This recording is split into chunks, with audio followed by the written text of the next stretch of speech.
Good morning. I thought I'd cover how to save the seeds from flax. This happens to be the golden flaxseed.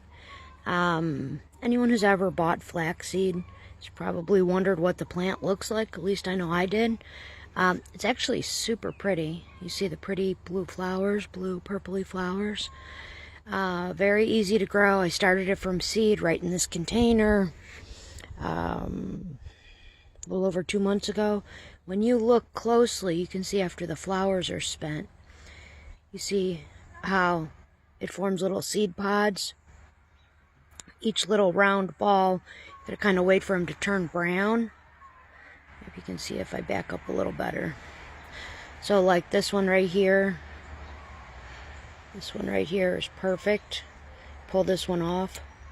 Each one of these is going to have roughly 10 seeds inside of it.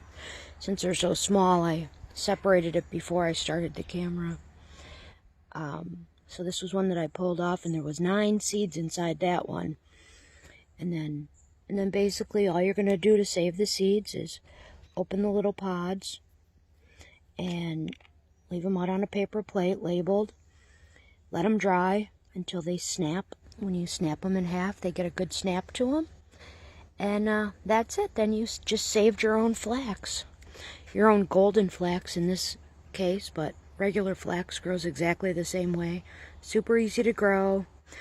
In case you're unaware, flax is great as an egg replacement. You can mix a couple tablespoons of flax with some water, and it makes it kind of jelly-ish. So if you need to use something vegan in a recipe and you don't want to use eggs, you can use ground flax and water. There you go. There's my video on flax. If you have any questions, just contact me. I'll be more than glad to help.